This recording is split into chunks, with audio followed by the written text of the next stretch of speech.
বন্দি বিনিময় চুক্তির আওতায় শেখ হাসিনা ও আসাদুজ্জামান খান কামালকে ফেরত পাঠাতে সম্মত হয়েছে ভারত।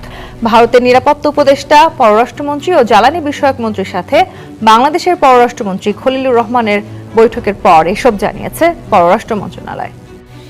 ভারতের কাছে আবারও মানবতা বিরোধী অপরাধের মামলায় মৃত্যুদণ্ডপ্রাপ্ত শেখ হাসিনাকে ফেরত চেয়েছে বাংলাদেশ। বুধবার পররাষ্ট্র মন্ত্রণালয় এক বিবৃতিতে জানায়, দুই দেশের মধ্যে প্রত্যর্পণ চুক্তিতে নির্ধারিত পদ্ধতি অনুসারে মৃত্যুদণ্ডপ্রাপ্ত শেখ হাসিনা এবং তার সরকারের স্বরাষ্ট্রমন্ত্রী আসাদুজ্জামান খান কামালকে বাংলাদেশে ফেরত পাঠানো হবে বলে উভয় পক্ষই সম্মত হয়। ভারতের পররাষ্ট্রমন্ত্রী এস জয়শঙ্করের সাথে বৈঠক করেছেন বাংলাদেশের পররাষ্ট্রমন্ত্রী খলিলুর রহমান। এ সময় মানবতা বিরোধী অপরাধে দোষী সাব্যস্ত বাংলাদেশের সাবেক প্রধানমন্ত্রী শেখ হাসিনাকে আটক করা হয়েছে। ভারতের পররাষ্ট্রমন্ত্রী জানান, তাদের মধ্যে দ্বিপাক্ষিক সম্পর্ক বৃদ্ধির বিষয়ে আলোচনা হয়েছে। ভারতে গ্রেফতার হয়েছেন বাংলাদেশের প্রধানমন্ত্রী শেখ হাসিনা। এবার দিল্লিতে বাজিমাত ঢাকার কূটনীতিবিদদের। আন্তর্জাতিক অপরাধ ট্রাইব্যুনালে মানবতা বিরোধী অপরাধে মৃত্যুদণ্ডপ্রাপ্ত সাবেক প্রধানমন্ত্রী শেখ হাসিনা এবং তার স্বরাষ্ট্রমন্ত্রী আসাদুজ্জামান খানকে ফেরত আনা থেকে শুরু করে ভিসা সহজ করা, সব মিলিয়ে ভারত সফরে রীতিমতো মাস্টার স্ট্রোক দেখালো নতুন বাংলাদেশ। প্রধানমন্ত্রী তারেক রহমানের বাংলাদেশ ফার্স্ট নীতির আলোকে প্রথম দিল্লি সফরেই অভাবনীয় কূটনৈতিক সাফল্য বাগিয়ে এনেছেন পররাষ্ট্রমন্ত্রী ডক্টর খলিলুর রহমান। দর্শক, বিএনপির ডাকে সাড়া দিয়েছে ভারত এবং চুক্তির মাধ্যমে শেখ হাসিনা এবং আসাদুজ্জামান খানকে সহ এবং ওসমান হাদির হত্যাকারী সহ বাংলাদেশের যেসব বড় বড় আসামিগুলো ভারতে যাইয়া আশ্রয় নিতেছে তাদেরকে এবার গ্রেপ্তার করে বাংলাদেশে ফেরত পাঠাবে চুক্তির মাধ্যমে। এবং এই দেশের মানুষ চোখে চোখ রেখে কথা বলতে চায় এবং মাথা উঁচু করে বাঁচতে চায়, এবং এটাই কিন্তু দেখিয়ে দিয়েছে এই বিএনপির সরকার। তো দর্শক, ইতিমধ্যে কিন্তু শেখ হাসিনা এবং আসাদুজ্জামান খানকে সহ গ্রেপ্তার করে বাংলাদেশে ফেরত পাঠানো হচ্ছে চুক্তির মাধ্যমে, যা আপনারা এই ভিডিওটা দেখলেই বুঝতে পারবেন। তো দর্শক, এতক্ষণ দেখছেন ভিডিও শুরুতে শিরোনামের মাধ্যমে কিছু অংশ, এখন দেখবেন পুরো ভিডিও জুড়ে। তার আগে সবার কাছে একটা অনুরোধ করব, যারা আমার চ্যানেল নতুন আসছেন অবশ্যই চ্যানেলটি সাবস্ক্রাইব করে দিবেন, পাশে থাকা বেল আইকনটি অল ক্লিয়ার করে বাজিয়ে দিবেন। তো দর্শক, চলেন একটা লাইক দিয়ে সম্পূর্ণ ভিডিওটা সবাই ধৈর্য সহকারে দেখতে থাকুন। গণ অভ্যুত্থানে আওয়ামী লীগ সরকারের পতন হয়েছে 24-এর 5ই আগস্ট। চলতি বছরের 12ই ফেব্রুয়ারি নতুন সরকার গঠন হয়েছে। তারা 2 মাস অতিক্রমের পথে এগুচ্ছে। এরই মধ্যে কেটে গেছে 20 মাস। শেখ হাসিনার আওয়ামী লীগের এই দুর্দিনে দেশেই ছিলেন জাতীয় সংসদের সাবেক স্পিকার ও এমপি ডক্টর শিরিন শারমিন চৌধুরী, কিন্তু আটক কিংবা গ্রেপ্তার হননি। অবশেষে তিনি গ্রেপ্তার হয়েছেন 24-এর জুলাইয়ে হত্যা চেষ্টা মামলায় অভিযুক্ত হয়েছেন। এই ঘটনায় আওয়ামী লীগের দিবা স্বপ্নে রীতিমতো ছাই ছিটিয়ে দিল বর্তমান সরকার। শিরিন শারমিন গ্রেপ্তার শুধু একটি ব্যক্তিগত আইনি ঘটনার মধ্যে সীমাবদ্ধ নেই, বরং এটি বাংলাদেশের বর্তমান রাজনৈতিক বাস্তবতায় একটি গুরুত্বপূর্ণ সিগন্যাল হিসেবে দেখা হচ্ছে। বিশেষ করে যখন ক্ষমতায় রয়েছে বিএনপি নেতৃত্বাধীন সরকার এবং ঠিক তার আগেই আওয়ামী লীগের রাজনৈতিক কর্মকাণ্ড নিষিদ্ধের বিধান যুক্ত করে সন্ত্রাস বিরোধী আইনের সংশোধনী পাশের সুপারিশ এসেছে, তখন এই গ্রেপ্তারকে অনেকেই বৃহত্তর রাজনৈতিক কৌশলের অংশ হিসেবে বিশ্লেষণ করছেন। আইনগতভাবে দেখলে শিরিন শারমিনের বিরুদ্ধে হত্যা চেষ্টা ও সহিংসতার অভিযোগে মামলা রয়েছে। সেই প্রেক্ষাপটে গ্রেপ্তার এবং রিমান্ড আবেদন স্বাভাবিক বিচারিক প্রক্রিয়ার অংশ। কিন্তু রাজনৈতিক পর্যবেক্ষকদের মতে সময় নির্বাচনটাই এখানে সবচেয়ে গুরুত্বপূর্ণ, কারণ দীর্ঘ 20 মাস তাকে গ্রেপ্তার করা হয়নি। আবার নতুন সরকার গঠনের পর প্রথম দিকে আওয়ামী লীগের শীর্ষ পর্যায়ের কাউকে স্পর্শ পর্যন্ত করা হয়নি। কিন্তু হঠাৎ করেই রাজনৈতিক কর্মকাণ্ড নিষিদ্ধের সুপারিশের পরপরই সাবেক স্পিকারকে গ্রেপ্তার করা হয়েছে। এই ধারাবাহিকতা অনেকের কাছে একটি স্পষ্ট বার্তা তৈরি করছে।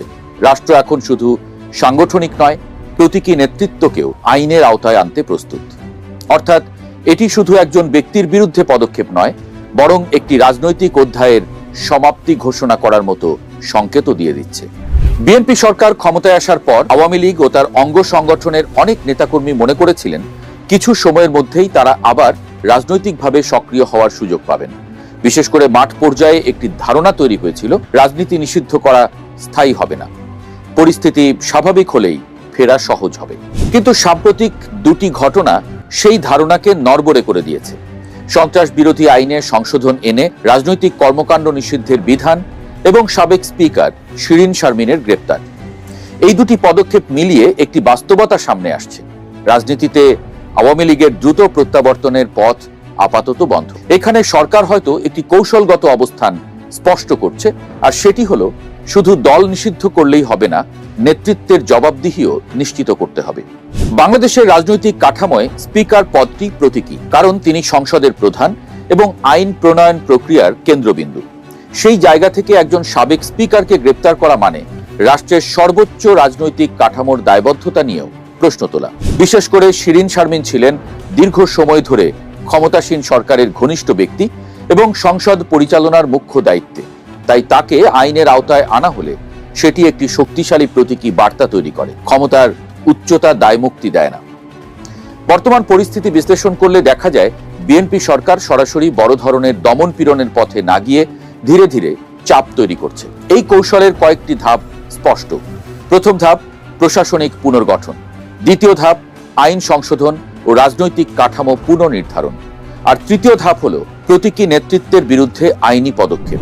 শিরীন শারমিনের গ্রেপ্তারকে অনেক বিশ্লেষক এই তৃতীয় ধাপের সূচনা হিসেবে দেখছেন।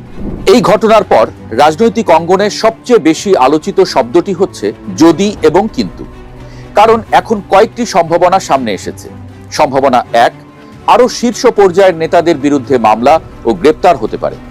সম্ভাবনা দুই, আওয়ামী লীগের রাজনৈতিক পুনর্বাসন দীর্ঘ সময়ের জন্য স্থগিত থাকতে পারে।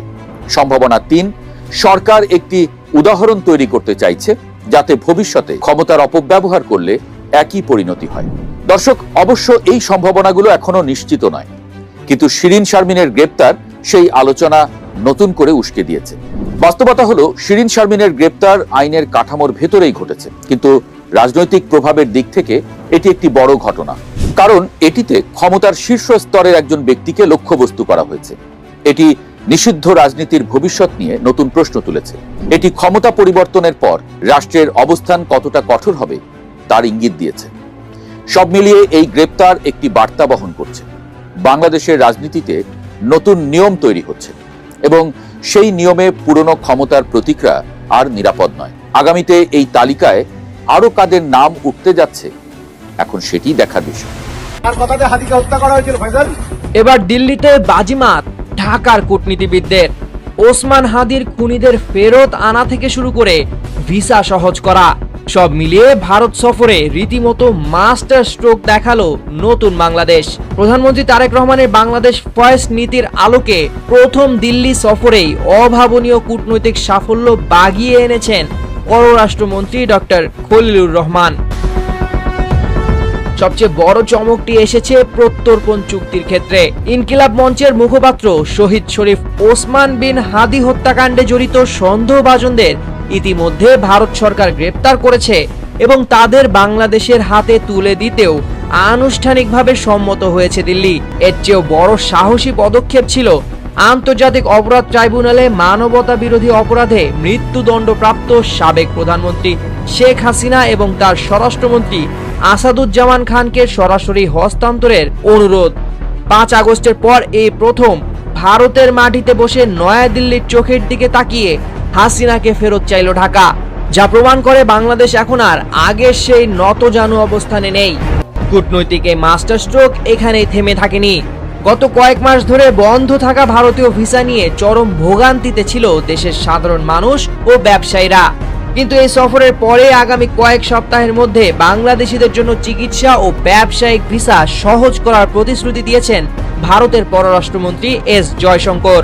পাশাপাশি দেশের অর্থনৈতিক চাকা সচল রাখতে ভারতের দর্শক, বিএনপি ক্ষমতায় আসার পরে যা দেখিয়ে দিয়েছে অন্য কোন সরকার এটা দেখাতে পারে নাই এবং পারবেও না। এবং শেখ হাসিনা, ওসমান হাদির হত্যাকারী এবং আওয়ামী লীগের যেসব নেতাকর্মীরা ভারতে যাইয়া আশ্রয় নিছে তাদেরকে কিন্তু এবার চুক্তির মাধ্যমে বাংলাদেশে ফেরত পাঠাবে এবং বাংলাদেশের সাথে ভারতের সাথে কিন্তু একটা ভালো ঘনিষ্ঠতা হবে। তো দর্শক, আজকে এই পর্যন্ত রইল। পরবর্তী ভিডিও নিয়ে আবারও আসবো আপনাদের সামনে। সবাই ভালো থাকবেন, সুস্থ থাকবেন। সবাইকে আল্লাহ হাফেজ।